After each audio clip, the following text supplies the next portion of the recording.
Guys, Marsenkin here, bringing another Dragon Ball Z Dokkan battle video. And so we've been doing videos, of course, showing off Rose on Global.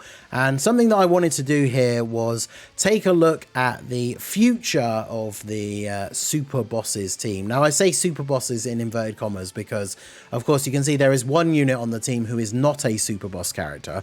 But yeah, I wanted to take a look at this team because BROLY, of course, introduced the Super Bosses category on JP, the anniversary Dokkan Fest exclusive LR for part 1, and Rose introduced the Super Bosses category on Global when he released yesterday. Of course, neither one is out on the opposite version. So JP don't have Rose, Global don't have BROLY, which means, of course, we don't have the Golden Frieza. However, the private server does have both of them, so we can use it as a kind of time machine here to take a look into the future and actually use Rose on the Super Bosses team with BROLY. Again, Super Bosses, but Super Bosses plus Gogeta. Now, the reason why this team will work very well is because Gogeta is a Rainbow Orb changer, which will massively benefit Rose because he relies on Rainbow Orbs. Golden Frieza is a really good defensive unit who is also a Super Bosses support unit, so he's going to be very good. And of course, JP has the Easy A for the BROLY trio, who are a very good unit for Super Bosses as well. Now, we're going to jump straight in. We'll carry on discussing the team build here. When it comes to the leader of the team, it's interesting to note that the BROLY trio and, BROLY and Rose, they both have Super Bosses as one of their 170 leads. They're actually both on each other's 200% teams. So either one could be the leader and give the other one the full 200% leader skill. Now, the thing that makes the actual big difference is that the Rose leader skill does not give a 200% to Golden Frieza. Now, Golden Frieza, being as good as he is defensively, you could kind of argue that he doesn't necessarily need to have the 200% leader skill, right? But he does give him the leader skill. But the big thing is, of course, Gogeta, because Gogeta is not on Rose's team, because Rose just leads Super Bosses and corroded body and mind. So they would not be on his team. I also think, actually, I'm not sure if the BROLY trio is on the 200% team for Rose either. So, of course, BROLY just makes the best option for the leader for the actual best build of the team. And, of course, that gives us the option to run the double BROLY rotation. Although, unfortunately, I just noticed, of course, we have the other Brolys in slot 7, which means he's going to come in on turn 3 before one of the Brolys can transform, which means I'll have to keep them both together on rotation, both untransformed, which is a little bit annoying, but you have to work around it sometimes. Now, the big thing is, of course, as people have been talking about when it comes to Super Bosses specifically, like extreme units, you could say, but Super Bosses even more so specifically, because it's all three of them, basically, the domain problem, which is, of course, that only one domain can be active at any one time, and characters that transform and bring in the domain, so BROLY and Rose, if you have already got a domain active, it means they can't transform. So it comes down to, if you're going to use BROLY and Rose on the same team, the big question is, which domain do you go for? Now, I've seen a lot of people just straight up say, oh, well, you know, BROLY's is just straight up better, but if you look at the stats that they give, the boosts for the stats and everything, BROLY's is better if you're fighting a super class enemy, because basically BROLY's, depending on how you've built the team and who's on it, because they give buffs to specific categories, depending on how you've built the team and who is on it, BROLY is going to give support, 20% support to everyone on the team, and then super class enemies take 10% more damage. Rose gives 20% support to everyone on the team, but doesn't have the super enemies take more damage. So, of course, on a rotation, or on a team where, or an event, I should say, when I finally find the right word, on the event where you're fighting a extreme enemy, both of their domains are exactly the same, which is just a 20% buff to all the allies on the team. So it doesn't really matter which one you use. The main difference, of course, is if you are trying to run the double BROLY rotation setup, then, of course, you need him to be the one that transforms so that they can link together. But if you were running a team build where you were running, say, one BROLY and one Rose, then at that point it doesn't really matter which one you give the you activate the domain for. So we need to keep one of them on rotation. Obviously, wait, are you getting that from the links, or have you just got more defense? Yeah, you just have more defense. If you've got no links active, we might as well put you in slot 1. So we'll do this. And then we can't get 7 orbs for the Broly trio, sadly. We'll do this. And then, oh, yeah, now we can. Let's go. And then the in orbs means we're giving extra defense. We got physical as well. So we're giving full buffs to the rest of the rotation here. I think Broly should be in a good enough place to be fine here. I mean, if he eats a super, he might take a bit of damage. But I think both the Brolys will be fine. They both still have their guard. They're getting the support from the Broly trio. I mean, you can see the difference when you've got no links active. Of course, Broly's attack stats considerably lower, but we should be all good. And of course, when it comes to which domain to use, Broly's one is annoying. Broly and Gogeta with their active skills, of course, are based on their first appearance and the number of turns that count down from there. But Rosé, the benefit that he has, of course, is that his is active on turn 4, regardless of which was his first turn, as long as you have a full super boss's rotation. Otherwise, it's turn 6. Now, the thing is, I mean, you know, as long as you're sticking to the plan and you don't have a dip in concentration or something, by keeping Gogeta on the rotation with Rosé, it means that on this next turn, on turn 4, we can't accidentally, like, forget and use Rosé's transformation, then get back around to this double Broly rotation on turn 5 and realize we suddenly can't transform either of them because we've used Rosé's domain, because Rosé can't use his on turn 4 because Gogeta is not a super boss. So it does work quite nicely. And then the other thing that we will address, obviously, when we actually see it in play, so you guys can see the example of it, is a lot of people, I say a lot of people, I've seen people say that, you know, if you're using Rosé with Broly in the future, Broly's got his domain active because that's the one you want to use. So then Rosé can't use his, and therefore he's not going to be that good. Remember that Rosé is still going to be getting the 20% extra support buff from Broly's domain. And if we were fighting a super type enemy, we would then be doing a bunch of extra damage as well. Okay, so this rotation is actually going to be pretty good. We've got all the support here.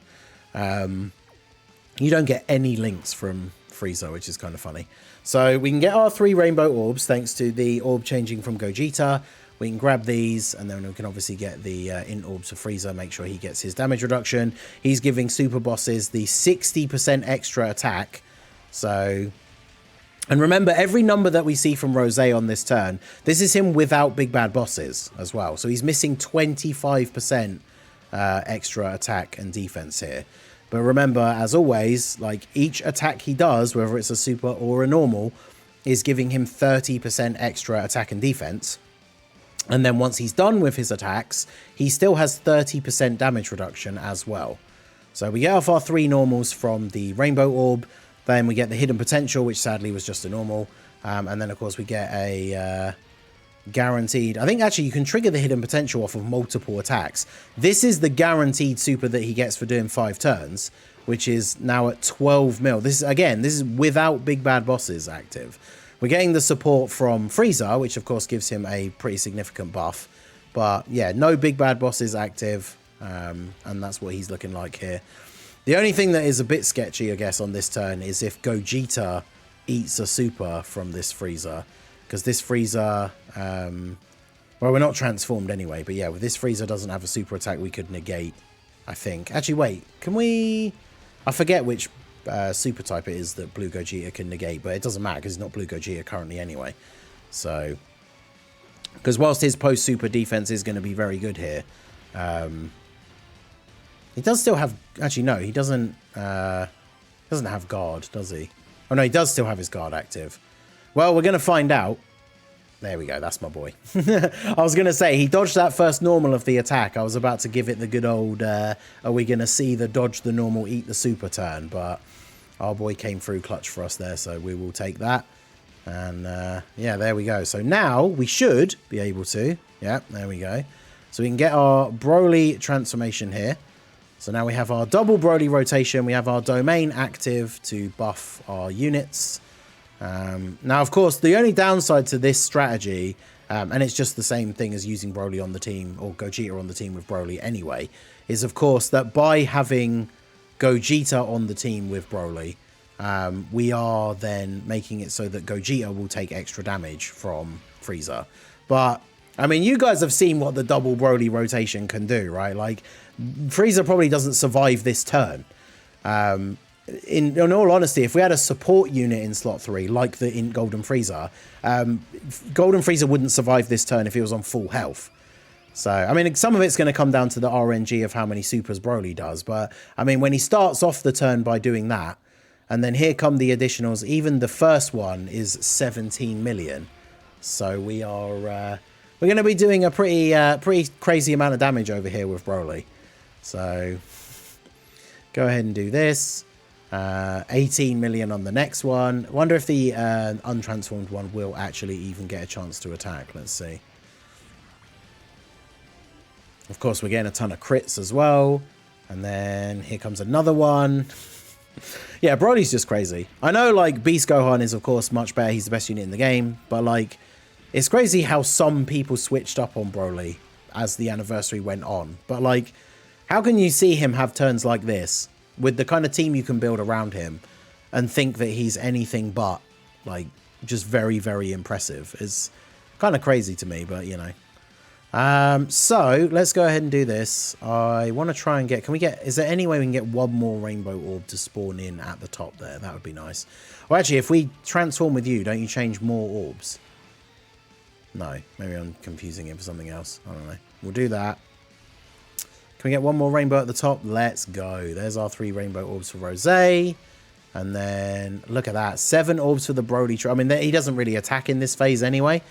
So now we can see what Rosé will get to do with Big Bad Bosses active and with the domain support from Broly. Because this is what, remember, the trade-off for running Rosé on this team and transforming with Broly means no transformation for Rosé. So then obviously he's not going to be, he's a lot more powerful in his transformed state, especially offensively. Defensively, he can be a bit weird because he loses all of his damage reduction after he attacks, whereas untransformed, he only loses half of it. But I mean, I've already seen people, like when his details came out, saying that he's better untransformed in certain circumstances anyway. So if that is the case, then this is the perfect team set up to run him in, because then he isn't transforming. Broly is. He gets the buff from Broly's domain. So we'll see how he gets on here. Of course, Gogeta just going to go off a little bit, which is good. We only have 2 turns to take out Frieza. Not that it matters, because Frieza, this STR Frieza, is never surviving the double Broly rotation anyway. So a lot of 4s there. 4.4 to start us off with.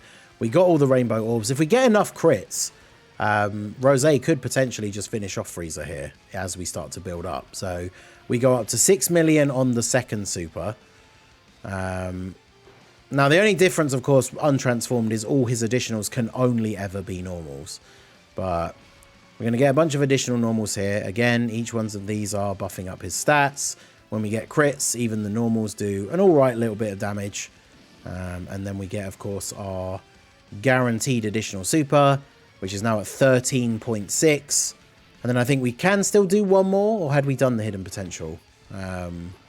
I think we could still do the hidden potential if it hasn't procced. I'm not sure if it had or not, but yeah. So decent numbers for him. Broly Trio at 14 mil. I mean, he's getting up to a number similar to them, and they're an LR with an easy A, right? Now, again, he's not, like, insane. He's not the best TUR or anything like that, but I feel like he gets massively underrated. And this is him untransformed, where he's not as powerful. But I feel like this setup just works really, really well for him. And now, of course, oh god, it is the Golden Frieza turn. So yeah, goodbye, Frieza. Frieza is just going to get absolutely stomped into the ground here now by AGL Broly, transformed, linked up with himself, 60% attack support from Golden Frieza. So yeah, 28 million as the first attack here. And of course, it can always be higher, because depending how many supers he gets in his base before we get to this point, he's obviously stacking up attack as well. But then, yeah, even his additional 12 key supers here are doing 20 million. So that's goodbye to Frieza. So, you know, there you go. That is the Super Bosses team as it will look whenever Rosé comes out on JP, or by the time the anniversary comes to Global. We have no idea how long Rosé will take to come to JP. Will he be out by the time the anniversary comes to Global? If I had to bet, I would say yes. I don't know where they're going to fit him in the schedule. It'd be interesting if he just was the first Dokkan Fest that came out after the anniversary. But yeah, this is a look forward to what that team can look like once you have BROLY and all the anniversary stuff in the game and Rose. Rose definitely performs pretty well on the team. He makes up for, obviously, BROLY not having big bad bosses. You can have some of these other units on the team, like the BROLY Trio and Zamasu, who do want to have a big bad bosses partner, and then Rose can be there for that. Again, it'd be interesting to try out a build with a double Rose team with BROLY on the team, so let me know if you guys want to see that sort of setup as well for a video. I think that could be interesting. But let me know all your thoughts down below in the comment section. So that is going to be it for the video, guys. This has been the Masked Ningen. Smash that like button, subscribe to the channel if you are new. Check out the links down below for the Discord and the merch store, and I will see you all again soon. Have a good one.